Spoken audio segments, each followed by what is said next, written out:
Hey y'all, it's Tamaya, and in this video I'm going to be telling you guys how I passed my CNA exam on the first try. I passed on the first try.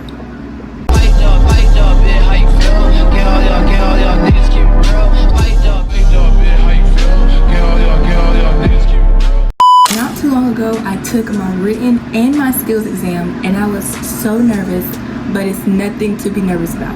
Like, I was so nervous, I was crying, I was scared, I didn't know what to expect. I was studying everything. I watched so many videos, so many TikToks. Trust me, it's not that bad. It's really not that bad. First things first is you want to go ahead and take your CNA course. I took mine through community college and I didn't know how to get my credential application approved. First thing you want to do is make your application. My application was pending for a long time and I didn't know what that meant. I was like, why is my stuff pending? I didn't know what to do. So I contacted everyone. I was like, how do I get my stuff approved?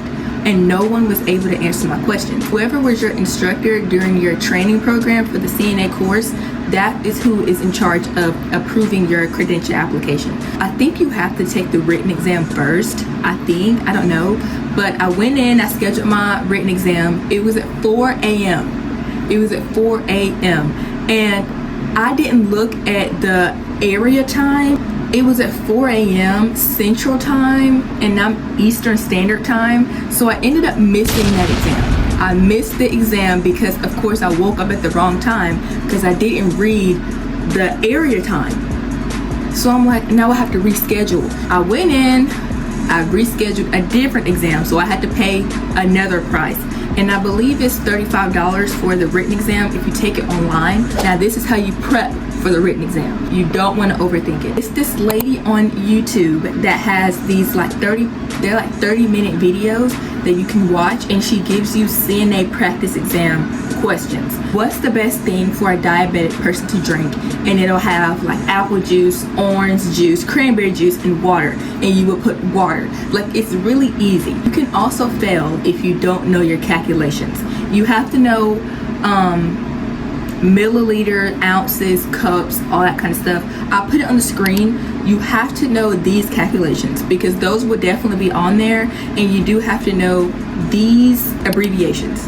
You have to know these abbreviations and you have to know these calculations because they will be on there. So you will need to know those calculations, and I will also put them in the description because I didn't practice that until the last minute. But you really need to make sure that you know abbreviations and certain calculations and stuff like that, because if you don't know certain conversions and calculations and abbreviations, you might be on the edge with that one, because that's going to be very important. The exam for me was, I want to say 70 questions, and they gave me 2 hours.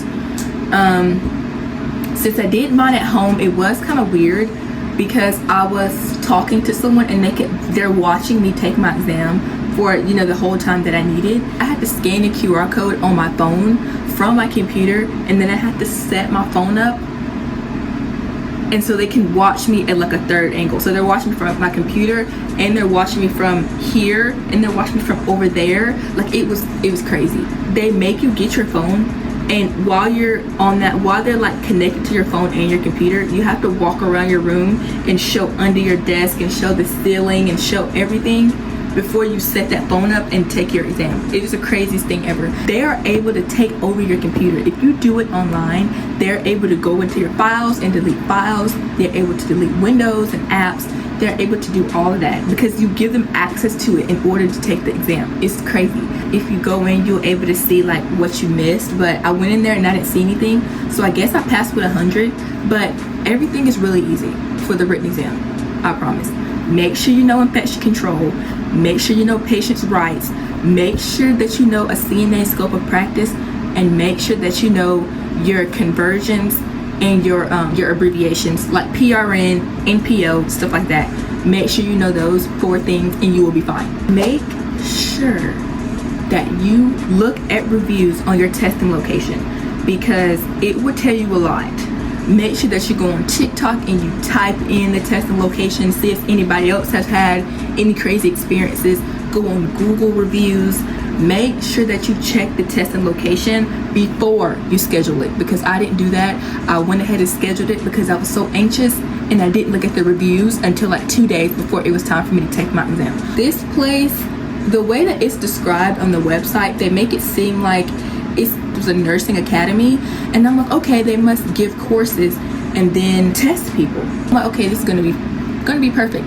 But then something told me to go to their reviews, and a lady on the reviews was like, this lady was really weird, like it was unprofessional, it looked like beat down and ran down. But I had already scheduled my exam, so I had no choice but to go through with it.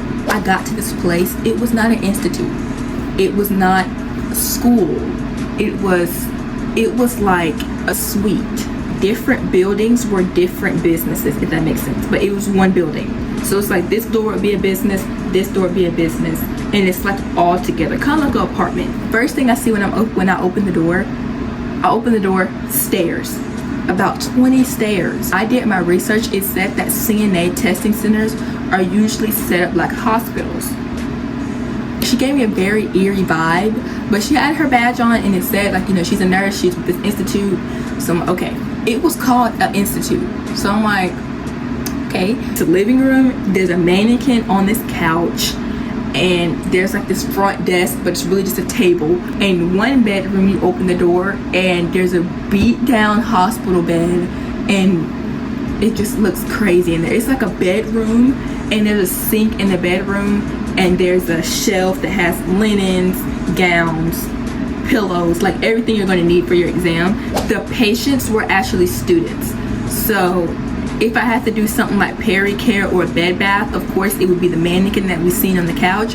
But if it was something like feeding or range of motion, it would be an actual person. So I ended up going at 10 o'clock luckily, and I had to be a patient for another student who was taking their CNA exam. She did really good. I'm pretty sure that she passed. And then it was my turn, and for my skills exam, I had to wash my hands.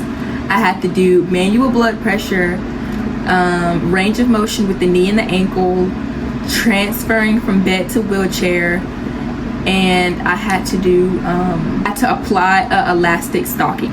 For my skills exam, I used XY Nursing Skills. I'm pretty sure that's his name, and he had the Credentia skills on his YouTube channel. He had a playlist, so I watched all of those religiously. I did exactly what he said. I did exactly what he did in the videos, and I passed. I literally followed everything that he said, and word for word. I mean, I even took the name that he was calling the mannequin. I took everything from his videos. And then there's also a lady on TikTok that I watched. I don't know her name, but I'm pretty sure she's an instructor for a CNA course, and I watched her. I was practicing with my stuffed animals, and we have like gloves and masks and stuff like that at our house already. So I was practicing like day and night, watching videos, everything. If I knew I was struggling with it and I would mess up, I would start all the way over on the skill. Like, I practice a lot. If you take your time, you won't mess up, because you have so much time left over. Like, yeah, you're gonna think, I'm out of time, but they give you time steps. They'll be like, you have 10 minutes left, you have 5 minutes left. They'll give you those time steps so you won't run over, because they will accommodate you with the time. If you do fail a skill, you just have to test again on that one skill. You don't have to take the whole exam over. Really just don't overthink it. And if you know infection control, CNA scope of practice, patient rights, and if you know your calculations and abbreviations, if you know those 4 things, you will be fine. For the skills exam, all I can really say is make sure you wear your scrubs, wear some tennis shoes, pull your hair back, and watch that man. If you watch that man, I don't know what, I think his name is Xavier, because in the videos he would say, good morning, Miss Smith, my name's Xavier, I'm going to be your CNA for today. I'm pretty sure his name is Xavier, now I think about it. That's really good information and really good tips. Yeah, that's really all I have to say about it. Like, yes, I kind of wish my testing location was a little bit more convenient, because the side rails weren't working, and like the remote for the bed was like tearing up. It was just too much going on. and it wasn't set up like a hospital, so it was kind of weird. I had to close the room door as a privacy curtain. Like, even if you do have to take it again, just keep in mind to take your time. If you do measurement skills, respiratory, pulse, urinary output, or manual blood pressure, all you gotta do, check it more than once. Even with the urinary output, do not pour out the urine until you check the number multiple times. Make sure it's eye level and you check it. Once you put that number in, the skill is complete. So you want to make sure that you check everything. Even after a skill, make sure you sit back, make sure you look at everything. That's what I did. Because the minute you say skill complete, you can't go back. The minute you type that calculation in, you can't go back. It's really not that bad. I was nervous, couldn't eat. I was like freaking out. I was like checking my notes. Even before I took my exam, I was going in, checking everything, making sure I knew everything. Make sure that you watch those people I told you about. Yeah, that's pretty much it.